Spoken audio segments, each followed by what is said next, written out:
በዚያች ቀዝቃዛ ምሽት በአንድ ቢሊየነር የምግብ ትርፍራፊና በአንዲት የተራበች እናት መካከል የተፈጠረው አጋጣሚ የሁለቱንም ህይወት ለዘላለም ይለውጣል ብሎ ማንም አልገመተም ነበር። አንዲት ቀላል ጥያቄ በአንድ ውድ ምግብ ቤት ውስጥ የሰፈረውን ዝምታ ብቻ ሳይሆን የአንድን ሰው የልብ በር ጭምር ሰበረች።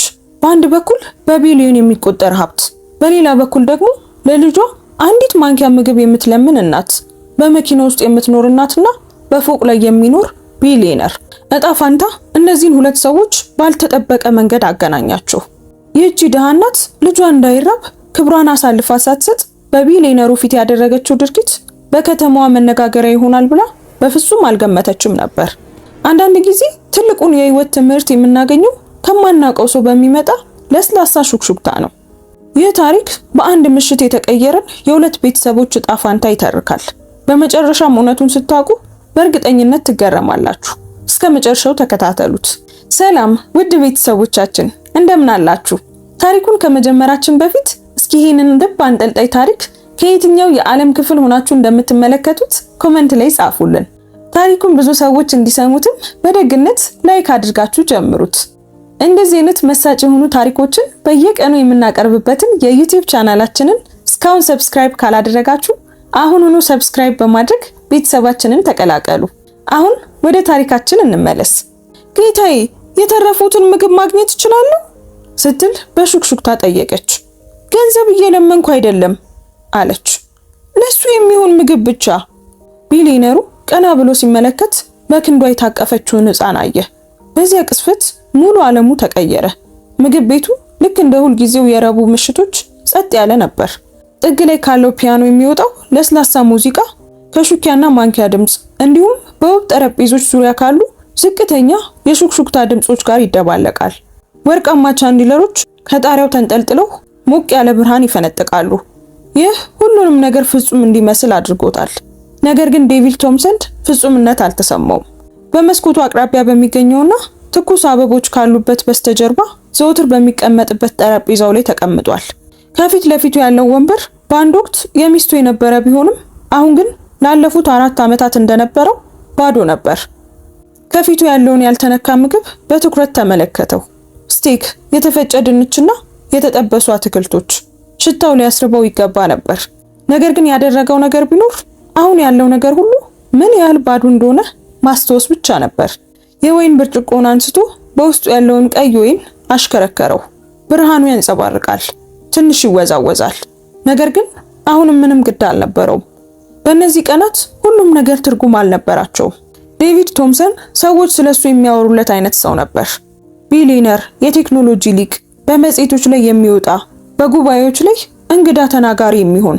ነገር ግን ዛሬ ምሽት በዚህ ጠረጴዛ ላይ ብቻውን ሲሆን ያ ሁሉ ስልጣን በውስጡ ያለውን ዝምታ ሊሞላው አልቻለም። ሚስቱ ሳራና ልጃቸው ሃና ከ4 ዓመታት በፊት ተለይተውት ነበር። እስካሁን ሊረሳው ባልቻለው ዝናባማ አውራ ጎዳና ላይ በመኪና አደጋ አጥቷቸዋል። ጓደኞቹ ካለፈው ነገር ወጥተህ ህይወትን ቀጥል ይሉታል። ረዳቶቹም ስራ በማብዛት ቢዚ ያደርጉታል። ነገር ግን ዴቪድ ያንን መርሳት አልቻለም። ማስታወስ ብቻ ነበር የፈለገው። ወደዚህ እየተመላለሰ የሚመጣውም ለዚህ ነበር። ያው ጠረጴዛ፣ ያው ምግብ፣ ያው ዝምታ። ከዚያም ብርጭቆውን ወደ ከንፈሩ ሊያስጠጋ ሲል አንድ ለስላሳ ድምጽ አጠገቡ ያለውን አየር ሰነጠቀው። ከሹክሹክታ ትንሽ ብቻ ከፍ ያለ ቢሆንም በግልጽ ይሰማ ነበር። ጌታዬ እባክዎን የተረፈውን ምግብ ማግኘት እችላለሁ? ዴቪድ ደነገጠ። ራሱን ቀስ አድርጎ ሲዞር አያት። አንዲት ወጣት ሴት በጠረጴዛው አጠገብ በዝምታ ቆማለች። እድሜዋ 19 ወይም 20 ገደማ ይመስላል። ኮቷ ስስና ያረጀ ነው። ጫማዎቿም በውጭ ባለው ዝናብ ረጥበዋል። በክንዶቿ ውስጥ በትንሽ ብርድ ልብስ የተጠቀለለ ሕፃን ነበር። ምግብ ቤቱ ትንፋሹን ያቆመ ይመስላል። ሹካዎች ቆሙ። አይኖች ሁሉ ወደሷ ዞሩ። አንድ አስተናጋጅ ወደፊት መራመድ ጀመረ። ነገር ግን ዴቪድ በእጁ ምልክት ሰጠው። ለምን እንደሆነ አያውቅም። ነገር ግን ድምጿን እንደገና መስማት ፈለገ። እባክዎን ስትል ጨመረች። ለሕፃኑ ብቻ። ዴቪድ በትኩረት ተመለከታት። ምንም አልተናገረም፣ አልቻለም። አስተያየቷ በፈተና ውስጥ አልፋ ለመሰበር እምቢ ያለች ትመስል ነበር። በፊቷ ላይ ምንም አይነት ፍርሃት አልነበረም። በውስጡም ለረጅም ጊዜ ተቀብሮ የነበረ አንድ ነገር ሲነቃነቅ ተሰማው። ያልተነካውን ምግቡን ተመልክቶ እንደገና ወደሱ አየ። በዚያ ቅስፈት ሁሉም ነገር መለወጥ ጀመረ። የመርፌ መውደቅ ድምፅ እንኳን የሚሰማበት ጸጥታ ሰፈነ። ለስላሳ የንግግር ድምጾች፣ ቀጭን ሳቆች፣ የፒያኖ ድምፅ እንኳን ሳይቀር ወጣቷ ሴት በተናገረችበት ቅስፈት ጠፉ። ድምጿ ከፍተኛ አልነበረም፣ እንዲሁም ከሹክሹክታ ያለፈ አልነበረም። ነገር ግን በሆነ መንገድ በክፍል ውስጥ ላለ ሰው ሁሉ ደረሰ። ዴቪድ ደንግጦ ተቀምጧል። ጣቶቹ አሁንም የወይን ብርጭቆውን እግር እንደያዙ ናቸው። ወጣቷ የረጠበችውና የደከማት ልጅ ሕፃኑን ደረቷ ላይ አጥብቃ ይዛለች። ትንሹ ፊቱ በደበዘዘ ሮዝ ብርድ ልብስ ውስጥ በትንሹ ይታያል። ሌላ አስተናጋጅ ወዲያውኑ በዴቪድ አጠገብ ታየ። ጌታዬ፣ ላስወጣት? ዴቪድ ግን አላየውም። በአንድ እጁ ዝም እንዲል ምልክት ሰጠው። አትንካት። ልጅቷ በሁኔታው አልደነገጠችም፣ አልተሸሸገችም፣ ወደ ኋላም አላፈገፈገችም። ክንዶቿ ሕፃኑን እንደጋሻና እንደ ተስፋ አቅፈውታል። ፊቷ ይገረጣ፣ ጸጉሯ በዝናቡ የረጠበና ግንባሯ ላይ የተጣበቀ ነበር። ነገር ግን አይኖቿ፣ እነዚያ ጥቁርና ጽኑ አይኖች በዴቪድ ላይ አርፈው ነበር። ገንዘብ እየለመንኩ አይደለም አለች በለሰለሰ ድምፅ። ለሱ የሚሆን ምግብ ብቻ። ሕፃኑ ተንቀሳቅሶ መጠበቅ የሰለቸው በሚመስል ሁኔታ ትንሽ ድምፅ አሰማ። ዴቪድ ከከባድ ህልም እንደሚባንን ሰው አይኑን አርገበገበ። በዙሪያቸው ያሉ ሰዎች ያንሾካሹካሉ። ከክፍሉ ማዶ ያሉ ጥንዶች ራሳቸውን ነቀነቁ። አንዱ ተሳለቀ። ደጃፉ አጠገብ ያለ ሰው ደግሞ ለመቅረጽ ስልኩን አወጣ። ነገር ግን ዴቪድ ግድ አልነበረውም። ዛሬ ምሽት አይደለም። ሳህኑን ተመለከተው። ጭራሽ አልነካውም ነበር። ቀና ብሎ ወደሱ አየ። ስሙ ማን ነው ሲል ዴቪድ ራሱን በሚያስደንቅ ሁኔታ ጠየቀ። ጁኒየር አለች። 8 ወሩ ነው። ዴቪድ ቀስ ብሎ ራሱን ነቀነቀ። በደረት ውስጥ አንድ ነገር ተለወጠ። ለዓመታት ያልተሰማው ስሜት ምን እንደሆነ በትክክል ስም ሊሰጠው አልቻለም። ምናልባት በቆመችበት ጽናት ሊሆን ይችላል። ምናልባት በንግግሯ ውስጥ ያለ ግርማ ሞገስ፣ ወይም ደግሞ ትንሹ ጁኒየር ሳህኑን ልክ እንደ ማረፊያ አድርጎ የተመለከተበት መንገድም ሊሆን ይችላል። ዴቪድ ሳህኑን ቀስ አድርጎ ወደሷ ገፋው። ውሰጂው አላት። አልቸኮለችም፣ አላለቀሰችም። ይልቁኑ ረጅም ትንፋሽ ወስዳ ከትከሿ ላይ ካለው ቦርሳ ውስጥ ትንሽ የጨርቅ ናፕኪን አወጣች። ንጹህ ቢሆንም ጫፎቹ ግን አርጅተዋል። በጥንቃቄ ምግቡን በውስጡ ጠቀለለችው። እንደ ትርፍራፊ ሳይሆን እንደ ውድ ነገር አጣጠፈችው። ከዚያም ከኮቷ ኪስ ውስጥ የላስቲክ ማንኪያ አውጥታ እዚያው ምግብ ቤቱ ወለል ላይ ተንበረከከች። የጁኒየር አይኖች በሩ። ዴቪድ ሳይንቀሳቀስ ይመለከታት ነበር። ወጣቷ ሴት የተፈጨውን ድንች በማንኪያ ዘግና ቀስ ብላ እፍ ካለችለት በኋላ ለልጇ አጎረሰችው። ሕፃኑም ዓለምን ለመጀመሪያ ጊዜ የቀመሰ ይመስል ትናንሽ ከንፈሮቹን ከፍቶ ተቀበለ። ትናንሽ ጣቶቹ ተጠምጥመው ደረቷን ነኩት። ከዚያም ፈገግ አለ።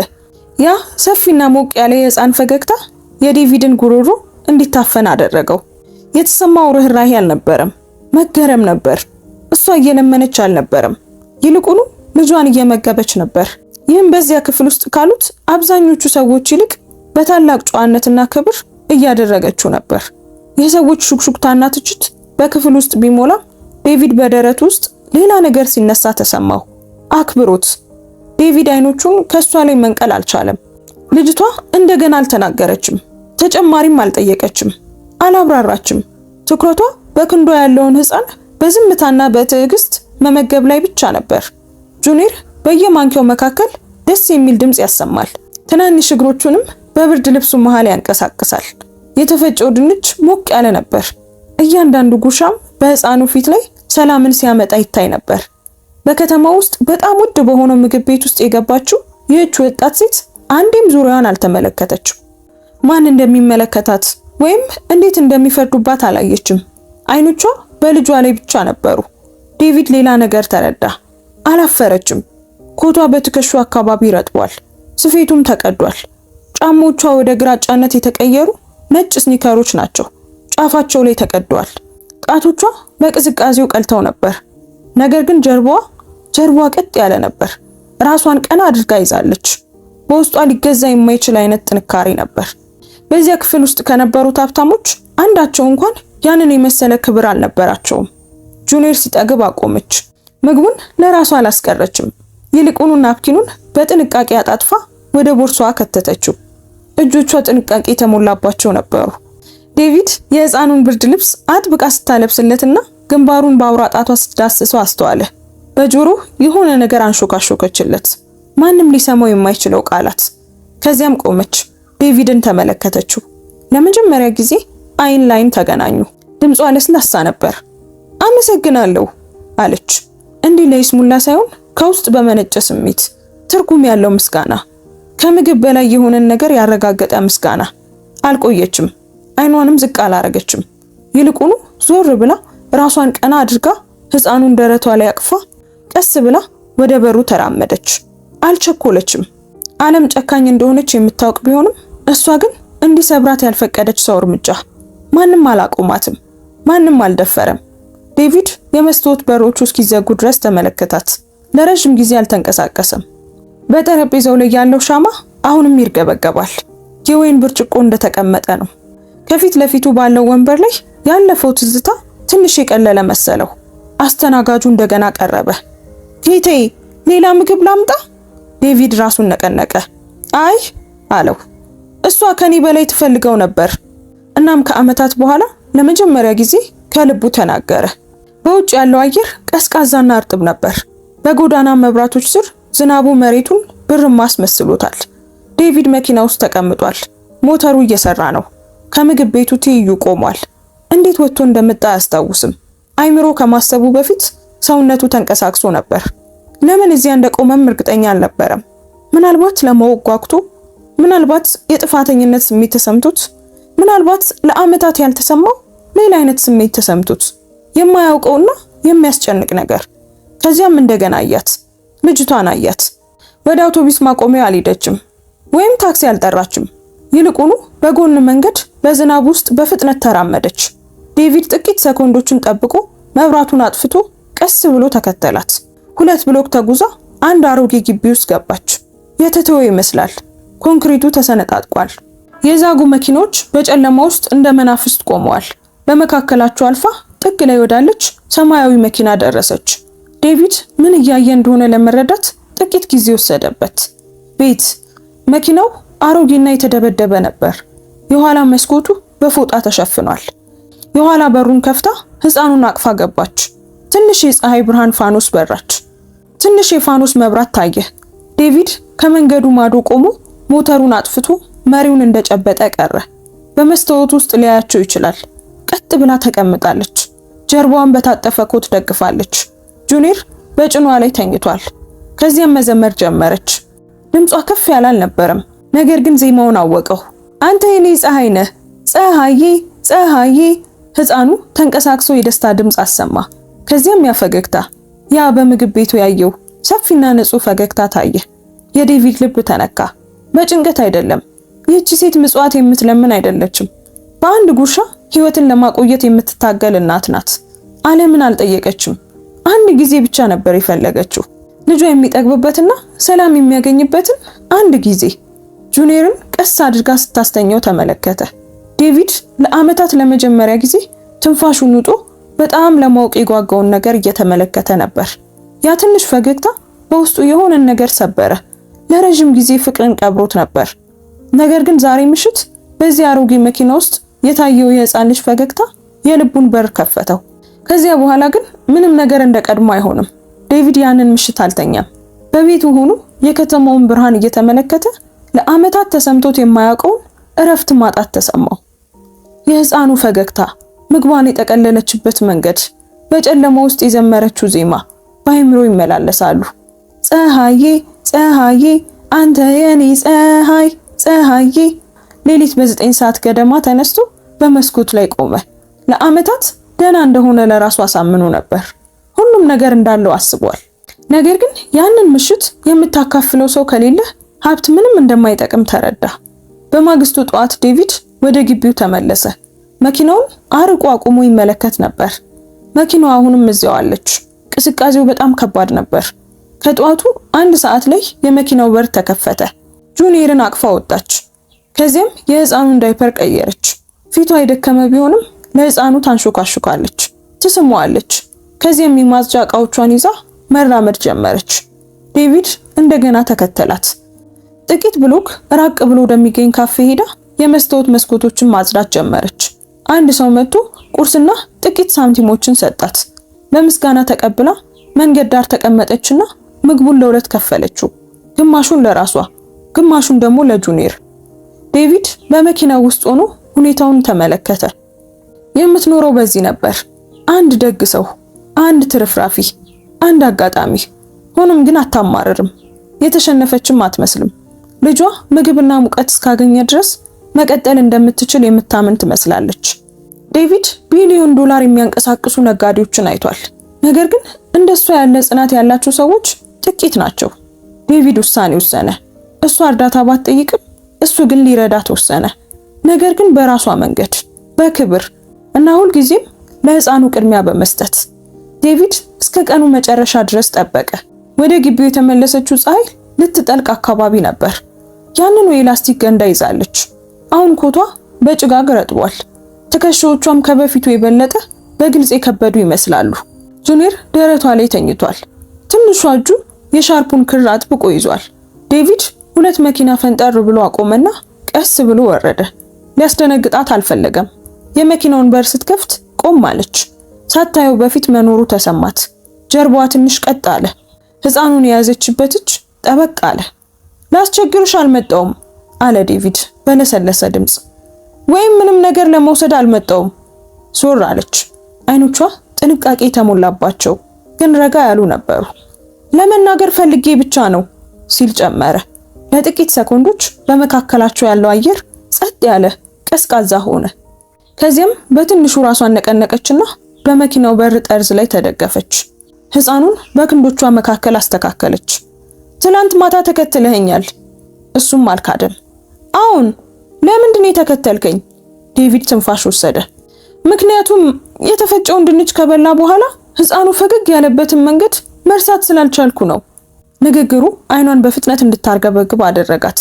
እንደዚህ አይነት መልስ አልጠበቀችም ነበር። ስሙ ማን ነው ብሎ እንደገና ጠየቃት። በዚህ ጊዜ ድምፁ ይበልጥ ለስላሳ ነበር። ደረቷ ላይ ተኝቶ ያለውን ሕፃን ተመልክታ ቀና አለች። ጁኒየር። ዴቪድ ትንሽ ፈገግ አለ። ጥሩ ስም ነው። እሷም ተመለከተችው። አሁንም ውብ ኮቱን እንደለበሰ ነው። ጫማዎቹ ምንም አይነት እድፍ የለባቸውም። አንተ እንደኛ አይደለህም አለችው። ምሬት ሳይሆን እውነታውን ነው። አውቃለሁ ሲል መለሰላት። ነገር ግን ሰውን ማጣት ምን እንደሚመስል አውቃለሁ። በማትፈልጊው ምግብ ፊት ለብቻሽ መቀመጥ፣ ዓለም ያላንቺ ዝም ብላ የምትቀጥል ሲመስልሽ የሚሰማውን ስሜት አውቃለሁ። አይኖቿ ተለወጡ። እየዋሻ አልነበረም። እኔ ዴቪድ ነኝ አላት። አይዳ። ዴቪድ ራሱን ነቀነቀ። ትምህርት ትማሪ ነበር አይደል? አመነታችና ራሷን አዎ በማለት ነቀነቀች። ሁሉም ነገር ከመበላሸቱ በፊት፣ ጁኒየር ከመምጣቱ በፊት ኮምፒውተር ሳይንስ ማር ነበር። በትኩረት ተመልክቷት አባቱ የት ነው ሲል ጠየቃት። ዝቅ ብላ ተመለከተችና በዝምታ መለሰች። ትምህርት ቤት ነው ያገኘሁት። እርጉዝ መሆኔን ስነግረው አባት ለመሆን ዝግጁ እንዳልሆነ ነገረኝ። እንዳስወርደው ነገረኝ። ቆም አለችና እኔ ግን ያንን ማድረግ አልቻልኩም። እናም ለመቆየት ወሰንኩ። ድምጿ የጸና ነበር። ወላጆቼ ሲያውቁ ሙሉ በሙሉ አገለሉኝ። ስለዚህ ጁኒየርን ለብቻዬ እያሳደግኩት ነው። እኔ እና እሱ ብቻ ነን ያለነው። ዴቪድ በውስጡ ቁጣ ተሰማው። በሷ ላይ ሳይሆን በሆነው ነገር ላይ። መኪና ውስጥ መኖር ከጀመርሽ ምን ያህል ጊዜ ሆነሽ ሲል ጠየቃት። ለ2 ወራት ያህል። የተላጠውን ቀለም፣ በፕላስተር የታሰሩትን መስኮቶች፣ የዛሉትን ወንበሮች ተመለከተ። ይህ ደህንነቱ የተጠበቀ ቦታ አይደለም አውቃለሁ አለችው። ግን ሙቀት አለው። እናም ያለኝ ነገር ደግሞ ይሄ ብቻ ነው። ዴቪድ ራሱን ነቀነቀ። ወደ ኪሱ ገብቶ የታጠፈ ወረቀት አወጣ። ገንዘብ እየሰጠውሽ አይደለም አለ በፍጥነት። ይሄንን ብቻ ተቀበይኝ። በድካም ተቀበለችውና ገለጠችው። ቅድመ ክፍያ የተከፈለበት የሆቴል ክፍል ነበር። መጠነኛ ሆቴል፣ ንጹህ፣ አስተማማኝ። ለ2 ሳምንት የተከፈለበት ምንም ቅድመ ሁኔታ የሌለው ነው። ካንቺ ምንም ነገር አልፈልግም አላት ዴቪድ። ለጁኒየር አልጋ፣ ላንቺ ደግሞ እረፍት እንዲኖራችሁ ብቻ ነው የፈለኩት። አይዳ ወረቀቱን አየች። ከዚያም እሱን ተመለከተችው። ከዚያም ጁኒየርን አየች። እናም ለመጀመሪያ ጊዜ እሺ ለማለት የሚያስችል ድካም ታየባት። አላመሰገነችውም። ዝም ብላ ራሷን ነቀነቀች።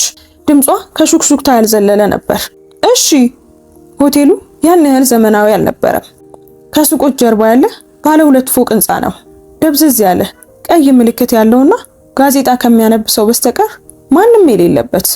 ነገር ግን ለአይዳ እንደ ቤተ መንግስት ተሰማት። በሩን ከፍታ ወደ ክፍሉ ገባች። የመድኃኒትና የአሮጌ መጋረጃ ሽታ ነበረው፣ ግን አንሶላዎቹ ንጹህ ነበሩ።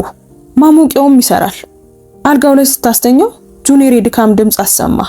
እጇን ግንባሩ ላይ ቀስ አድርጋ እያሻሸች ደህና ነህ የኔ ልጅ ደህና ነህ ስትል በሹክሹክታ ነገረችው። በሳምንታት ውስጥ ለመጀመሪያ ጊዜ አይዳ በመኪና የኋላ ወንበር ላይ ተጠቅልላ ሳይሆን አንድ አይኗን ከፍታ ልጇን እንደታቀፈች ሳይሆን ትክክለኛ አልጋ ላይ በሙቀትና በጣሪያ ስር ተኛች። ዴቪድም እንደገና አልተኛም። ይልቁኑ እቅድ ማውጣት ጀመረ። በማግስቱ ጠዋት ፀሐይ ከመውጣቷ በፊት በሆቴሉ በር ላይ የታሸገ ቦርሳ አስቀመጠ። የህፃናት ወተት፣ ዳይፐር፣ የሞቀ ሻይ ያለው ፔርሙስ እና ለጁኒየር የሚል አጭር ማስታወሻ። ስም የለውም። እሷ ሳትነቃ ቀድሞ በዝምታ ሄደ። ይህንንም ማድረጉን ቀጠለ። እያንዳንዱን ቀን አዲስ ነገር ይዞ ይመጣ ነበር። ንጹህ የህፃን ልብሶች፣ የህፃን ሎሽን፣ ለስላሳ ብርድ ልብሶች፣ ሻምፑ፣ ሁሉም አዲስ የሆኑና ፀሐይ ከመውጣቷ በፊት የሚመጡ ነበሩ። ሁልጊዜም ያለ ስም። አይዳ ማን እንደሆነ መጠየቅ አላስፈለጋትም። መጀመሪያ ላይ መቀበል አልፈለገችም ነበር። በመክዳትና በምንም ነገር በመኖር ተለማምዳ ነበር። ነገር ግን እርዳታው ያለምንም ጫና፣ ያለምንም ጥያቄና ትችት በዝምታ የመጣ ደግነት ነበር። እናም ቀስ በቀስ በዚህ ዓለም ውስጥ ያለውን ነገር ሁሉ እሷን ለመስበር የተነሳ እንዳልሆነ ማመን ጀመረች።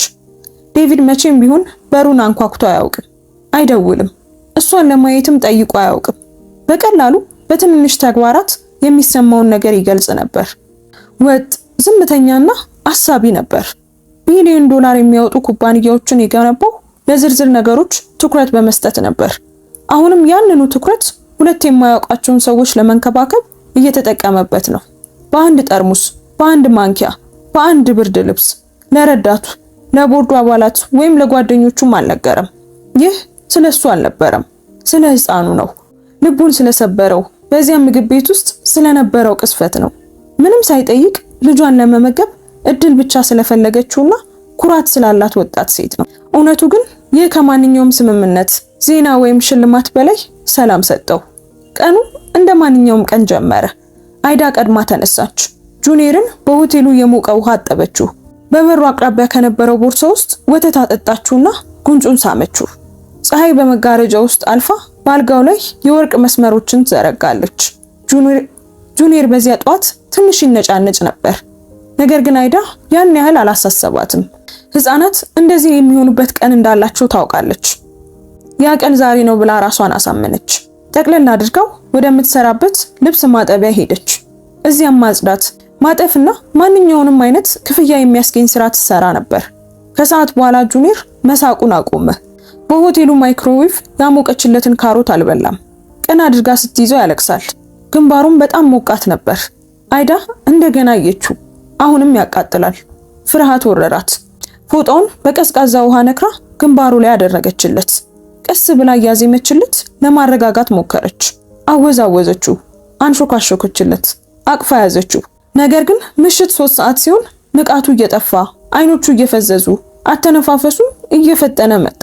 አይዳ እጆቿ እየተንቀጠቀጡ አጥብቃ ጠቀለለችውና ስልኳን፣ ጡጦውንና ቀጭን ጃኬቷን ብቻ ይዛ ከሆቴሉ ወጣች። ቅርብ ያለው ሆስፒታል በእግር 10 ደቂቃ መንገድ ነበር። እያንዳንዱ ደቂቃ እንደ ሰዓት ያህል ተሰማት። እዚያ ስትደርስ የድንገተኛ ክፍሉ ሞልቶ ነበር። አስተናጋጇ ቀና ብላ እንኳን አላየቻትም። እየተቃጠለ ነው፣ በጣም ከፍተኛ ትኩሳት አለው አለች አይዳ በፍጥነት። እባክሽን ገና 8 ወሩ ነው። ምንም አይነት ምላሽ የሰጣት ሰው አልነበረም። ሴትዮዋ ተንፍሳ ፎርማ ወጣች። ኢንሹራንስ አለሽ? አይዳ መነታች። የለኝም። የሴትዮዋ ፊት ተለወጠ። እንግዲያውስ መጠበቅ አለብሽ፣ ወይም ደግሞ ወደ ሌላ ሆስፒታል ሂጂ እባክሽን ስትል አይዳ ለመነች። ትኩሳቱ በጣም ከፍተኛ ነው። አዝናለሁ። የአይዳ አይኖች በእንባ ተሞሉ። ጁኒየርን ይበልጥ አቀፈችው። አሁን ዝም ብሎ ነበር። በጣም ጸጥ አለ። ወደ ውጭ ወጣች። ቀዝቃዛው አየር ፊቷን መታው። ስልኳን አውጥታ ለቀናት ያልተጠቀመችበትን የመጨረሻውን መልእክት ስትከፍት ጣቶቿ ይንቀጠቀጡ ነበር። አንድ ቃል ብቻ እርዳን ብላ ላከች። ይመልስ እንደሆነ አታውቅም። ምናልባትም ቢዚ ሊሆን ይችላል። ምናልባትም ትቶት ይሆናል። ምናልባትም በዚህ ነገር ውስጥ በመግባቱ ተጸጽቶ ይሆናል። ነገር ግን ከ6 ደቂቃ በኋላ አንድ ጥቁር መኪና እንደ ማዕበል ወደ ሆስፒታሉ ግቢ ገባ። በሩ ተከፈተ። ዴቪድ ዘሎ ወረደ። በዚያ ጊዜ ግን በሱፍ ልብስ ሳይሆን በሁዲና በጂንስ ነበር። አይኖቹ በአስቸኳይ ስሜት ተሞልተዋል። ምንም አላለም። ምን እንደተፈጠረም አልጠየቀም። ዝም ብሎ እጆቹን ዘረጋ። አይዳ እየተንቀጠቀጠች ሕፃኑን ሰጠችው። ጁኒየር አላለቀሰም። ዝም ብሎ በዴቪድ ሸሚዝ ላይ ተጠመጠመ። ትንሿ እጁን አንዱን ቁልፍ አጥብቃ ያዘች። ዴቪድ ወደ ድንገተኛ ክፍሉ አመራ። ይህ ሕፃን ከባድ ትኩሳት አለበት አላቸው። ድምፁ ዝቅ ያለና የተረጋጋ ግን ደግሞ በቁጣ የተሞላ ነበር።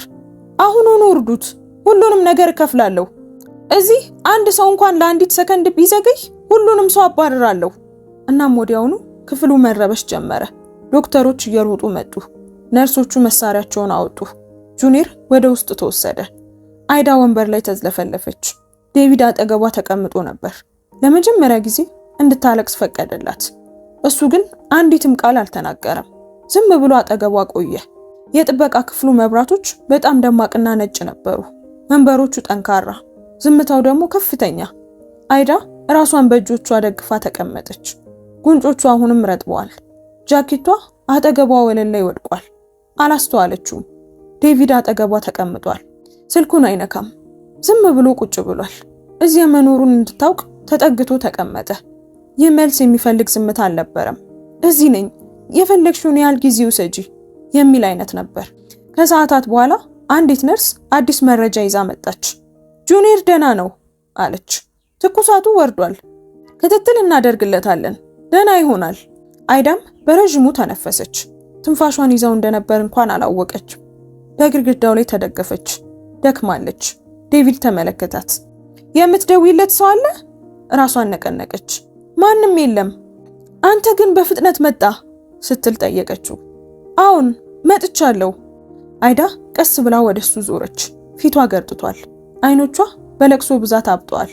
ነገር ግን በዚያ ቅስፈት ከምን ጊዜውም በላይ ቆንጆ ሆና ትታይ ነበር። እውነተኛ፣ የደከመች ግን አሁንም የቆመች። ለማን መልእክት መላክ እንዳለብኝ አላወቅኩም ነበር አለችው፣ ድምጿ እየተቆራረጠ። እንደምትመጣ ራሱ እርግጠኛ አልነበርኩም። እሱም ወደሷ ዞረ። እኔም አላውቅም ነበር ሲል አመነ። እስከምትመጣ ድረስ እርግጠኛ አልሆንኩም። ሁለቱም ትንሽ ፈገግታን አሳዩ። አይዳ እንደገና ወደፊት ጎንበስ ብላ ራሷን በእጆቿ ደገፈች። ሰውነቷ በጣም ይንቀጠቀጥ ነበር። አሁን ግን ከእንባ ሳይሆን ጁኒየር ደህና በመሆኑ ከተሰማት እፎይታ ነበር።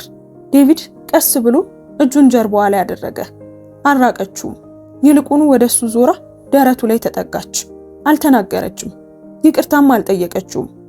እናት ከሆነች በኋላ ለመጀመሪያ ጊዜ አይዳ እንድትሸነፍ ለራሷ ፈቀደች። ዴቪድም በጣም ተፈጥሯዊ ነገር እንደሆነ አድርጎ አቀፋት።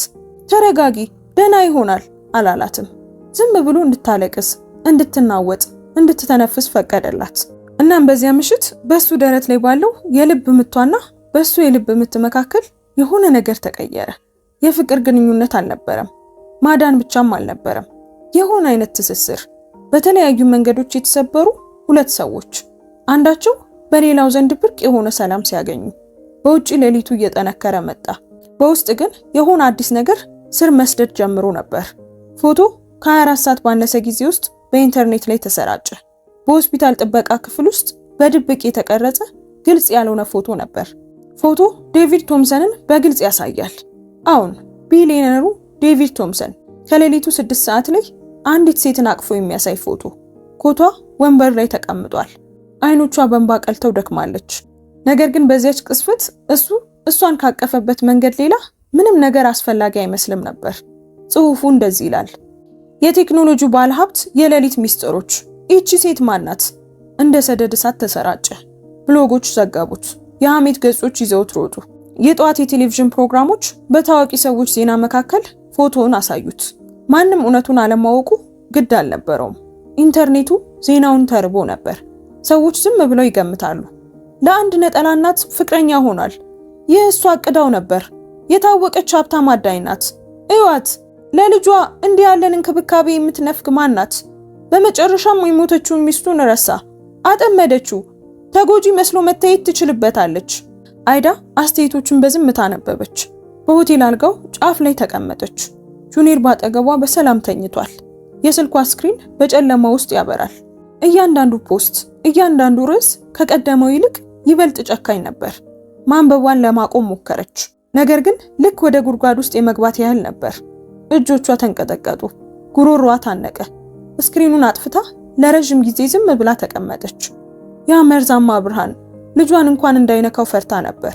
በማግስቱ ጧት ዴቪድ 2 ቡና ይዞ ሲመጣና በሩን በለስላሳ ሁኔታ ሲያንኳኳ በሩን በከፈተችበት ቅጽበት የሆነ ነገር እንደተለወጠ አወቀ። ፊቷ ላይ ምንም ስሜት አይታይም። አይኖቿ ልክ ለመጀመሪያ ጊዜ እንደተገናኙት ሁሉ እንደገና ሸሽተዋል። እኔ ይህን ነገር ማድረግ አልችልም አለችው። ዴቪድ ደነገጠ። ልጄ በእንደዚህ አይነት ሁኔታ እንዲያድግ አልፈልግም።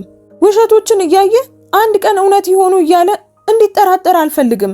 እኛ ስህተት እንደነበረን እንዲያስብ አልፈልግም። ዴቪድ ቡናውን ቀስ አድርጎ አስቀመጠው። ምንም ስህተት አልሰራሽም። ሰዎች ስለምንም ነገር ግድ የላቸውም። ፎቶውን ያዩና ማን እንደሆንሽ ይወስናሉ። ለረጅም ጊዜ ዝም ብሎ ተመለከታት። ከዚያም በእርጋታ ተናገረ። እንግዲያውስ አንቺ ማን እንደሆንሽ እንድነግራቸው ትፈልጊያለሽ? አይኖቿን አጠበበች። መግለጫ ማውጣት ወይም ደግሞ የህዝብ ግንኙነት ቡድን መቅጠር ማለት ነው? አይ አላት። እኔ ራሴ እናገራለሁ፣ ያለ ዝግጅት፣ ያለ ማስተካከያ።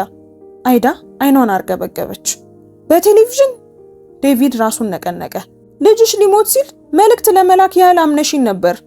አሁን ደግሞ በዚህ ጉዳይ እንድታምኝኝ ይፈልጋለሁ። አይዳ አልጋው ላይ ተጠቅልሎ ያለውን ጁኒየርን አየች። ከዚያም ወደ ዴቪድ ተመለከተች። እሺ አላለችም፣ ግን ደግሞ አይም አላለችውም። በዚያ ምሽት ዓለም እውነቱን ይሰማል። በርዕሰ ዜናዎች ወይም በአስተያየቶች ሳይሆን በዴቪድ በራሱ ቃላት። እናም ሁሉም ነገር ይለወጣል። ስቱዲዮ ጸጥ ያለ ነበር። የሚያብለጨልጩ መብራቶች የሉም። አስደናቂ ሙዚቃም የለም።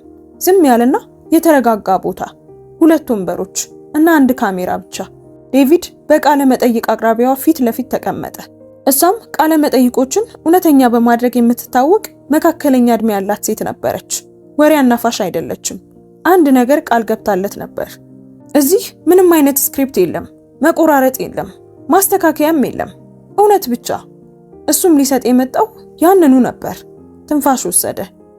ለምን እዚህ እንደመጣው አውቃለሁ ሲል ዴቪድ ጀመረ። ታዋቂ ስለሆንኩ አይደለም፣ ሀብታምም ስለሆንኩ አይደለም፣ ነገር ግን አንድ ፎቶ በኢንተርኔት ስለተሰራጨ ነው። ለህዝብ እንዲታይ ፈጽሞ ያልታሰበ ቅስፈት ነበር። አቅራቢዋ ራሷን ነቀነቀች፣ ግን አላቋረጠችውም። ዴቪድ ቀጥታ ወደ ካሜራው ተመለከተ። ከዚህ በፊት በይፋ ባልተናገርኩት ነገር መጀመር እፈልጋለሁ። ከ4 ዓመት በፊት ባለቤቴንና ልጄን በመኪና አደጋ አጣሁ። በቃለ መጠይቆች ላይ ስለሱ አልተናገርኩም። በካሜራ ፊት አላለቀስኩም። በስራዬ ውስጥ ብቻ ተቀበርኩ። ቆም አለ። ስቱዲዮ በጣም ጸጥ ያለ ነበር። የትንፋሹ ድምጽ የሚያስተጋባ ይመስላል። በየሳምንቱ በዚያው ምግብ ቤት ውስጥ ብቻዬን ራት በላ ነበር። ያው ጠረጴዛ፣ ከፊቴ ያለው ያው ወንበር ሁልጊዜም ባዶ ነበር። በድምጽ ውስጥ አሁን ለውጥ ታየ። ይበልጥ ለስላሳ ሆኗል። እናም አንድ ምሽት አንዲት ወጣት ሴት ወደ ጠረጴዛዬ መጣች።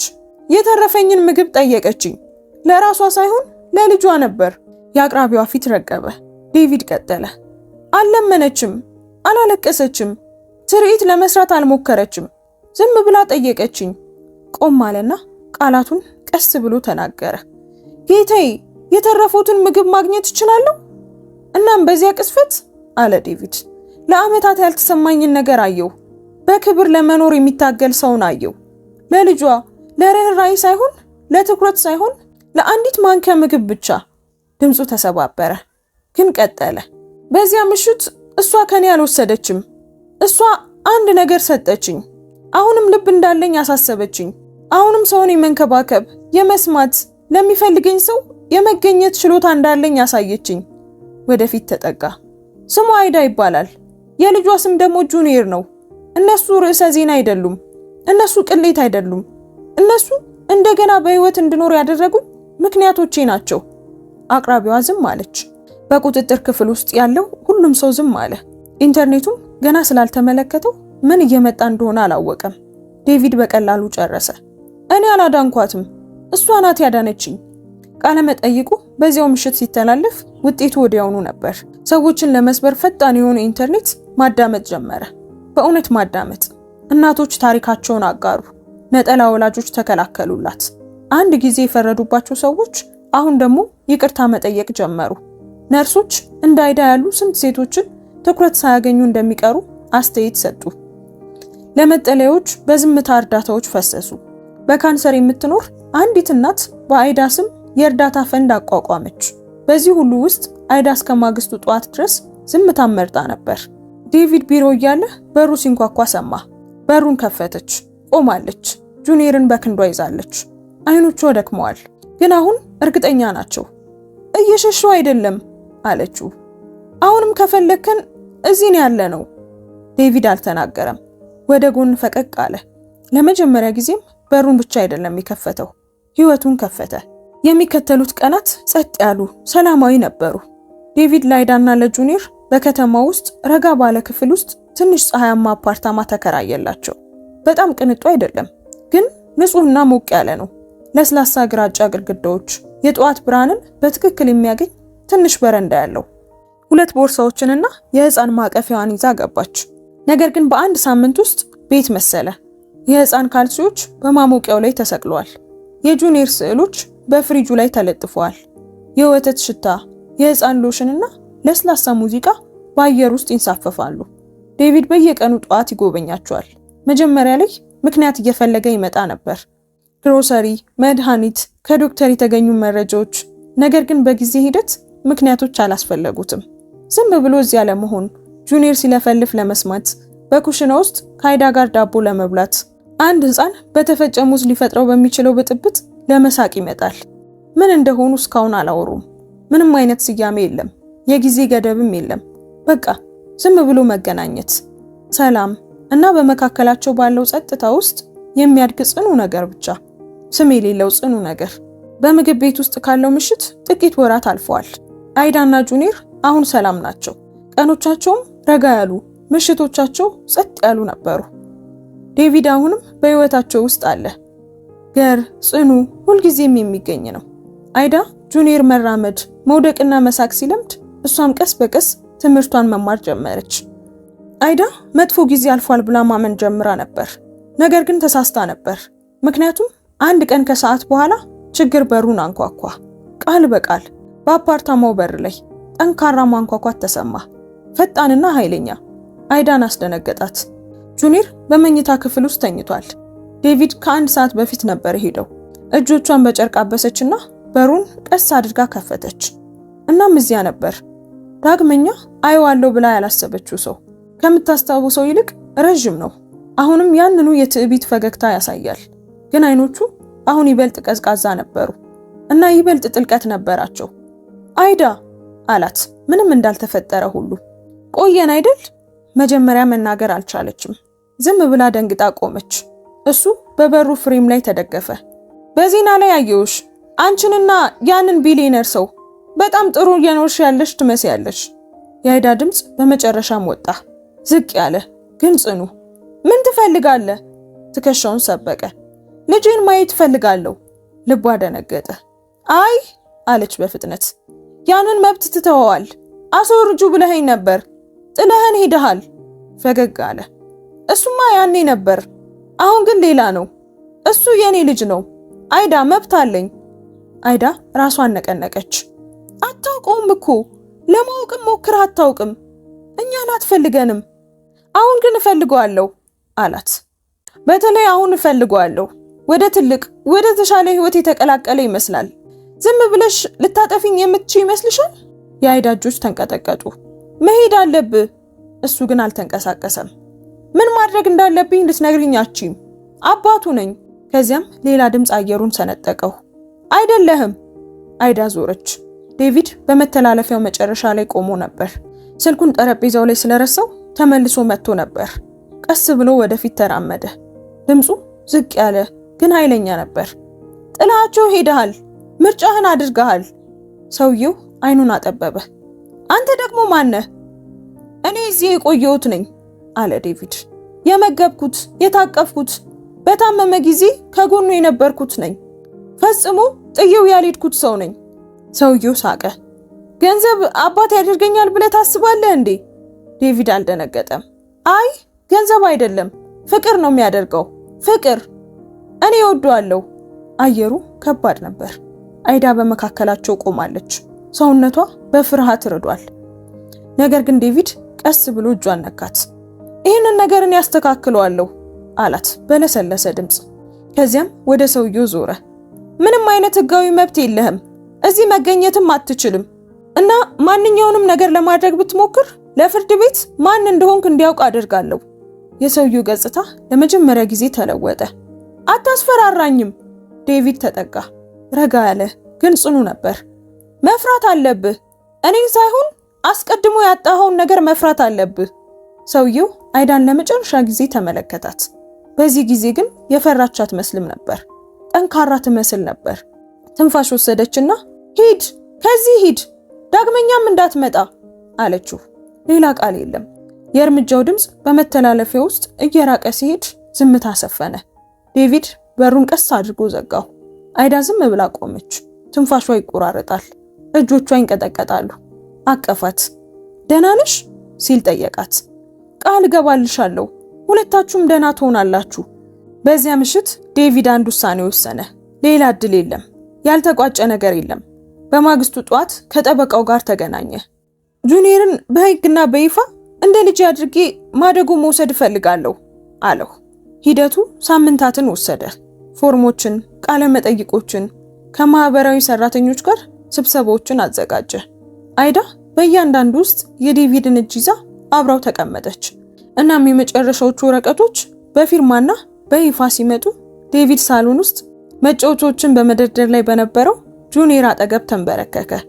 የማደጎ የምስክር ወረቀቱን አሳየውና በለሰለሰ ድምፅ ምን እንደተፈጠረ ታውቃለህ? አሁን አባት ነኝ አለው። እስከ መጨረሻው።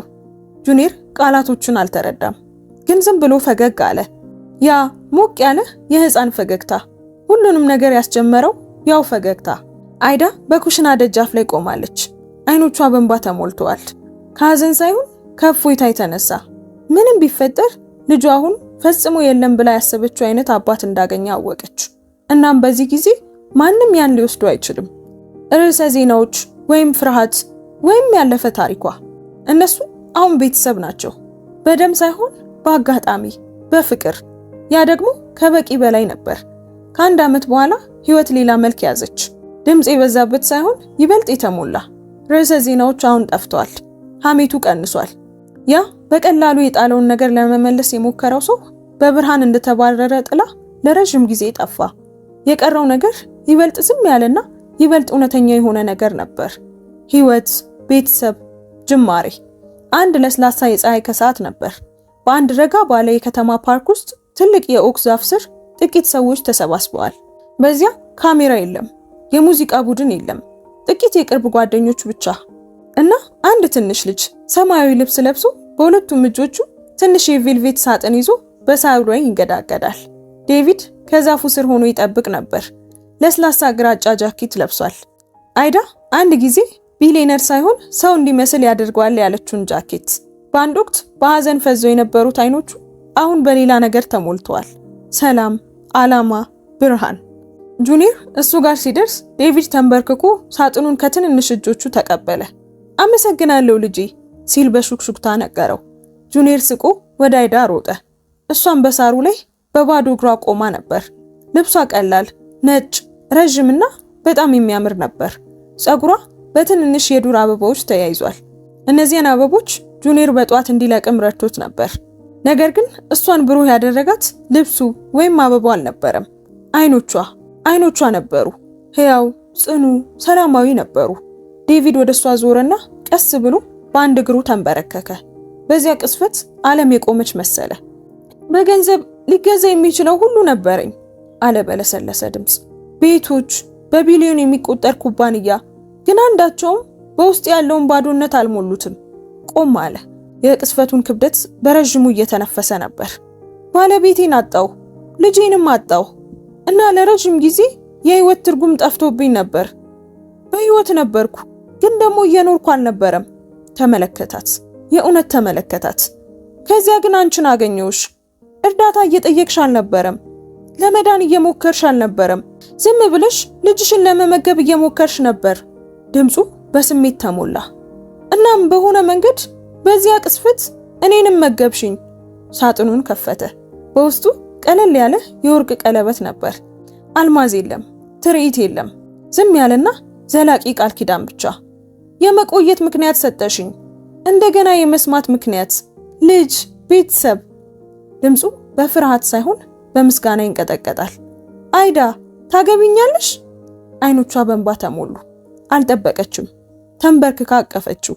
ያለ ቃላት እሺ ለማለት በሚያበቃ ሁኔታ አጥብቃ ያዘችው። ቢሆንም ግን ተናገረችው። አዎ አገባሃለሁ። ከሚወዷቸው ጥቂት ሰዎች መካከል የደስታ ድምፅ ተሰማ። የሰርግ ስነ ስርዓቱን የሚያስፈጽመው ሰው ወደፊት መጣ። ቃለ መሐላውን ልክ እነሱ እንደፈለጉት አጭር አደረገው። ታላቅ ነገር የለም፣ የተለማመዱት ነገር የለም፣ ፍቅር ብቻ።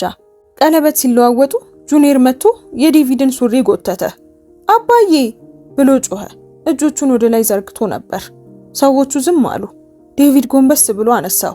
በአንድ እጁ ልጁን ይዟል፣ በሌላኛው ደግሞ ሙሽራውን አቅፏል። እወድሃለሁ ልጄ አለው ፊት ለፊት እያየው። አይዳም ተጠጋችና ሁለቱንም ወንዶች አቀፈቻቸው። በዚያ በፀሐይ በደመቀው የፓርኪንጉ ጥግ ታሪኩ እንዴት እንደጀመረ ማንም ግድ አልነበረውም። ህመሙ፣ ያለፈው ታሪክ ወይም አንድ ጊዜ ጥሎ የሄደው ሰው። አስፈላጊው ነገር ከአመድ ላይ የተገነባው ነገር ነበር። ቤተሰብ፣ ፍጹም ያልሆነ፣ ቀላል ያልሆነ ግን ደግሞ እውነተኛ፣ በኪሳራ ውስጥ የታነጸ፣ በፍቅር የታደሰ፣ ከልብ የተመረጠ፣ ለልብ የተመረጠ እና በዚያ ዝም ባለ ቅዱስ ቅስፈት በአሮጌው የኦክ ዛፍ ስር የማይሰበር ነገር ስር ሰደደ። አብረው ነበሩ። ያ ደግሞ ከበቂ በላይ ነበር። ውድ ቤተሰቦቻችን የዛሬው ታሪካችን በዚሁ ተፈጽሟል። ታሪኩን እንዴት አገኛችሁት? እስኪ ኮሜንት ላይ ሐሳብ አስተያየታችሁን አስቀምጡልን። እስከዚህ ድረስ ካያችሁትና ከጨረሳችሁትም ጨርሻለሁ እያላችሁ ጻፉልኝ። ታሪኩን ከወደዳችሁት በደግነት ላይክ እና ሼር አድርጉት። እንደዚህ አይነት መሳጭ የሆኑ ታሪኮችን በየቀኑ የምናቀርብበትን የዩቲዩብ ቻናላችንን ሰብስክራይብ ካላደረጋችሁ አሁኑኑ ሰብስክራይብ በማድረግ አጋርነታችሁን አሳዩን። እናመሰግናለን። እንወዳችኋለን። ቸር ቆዩን።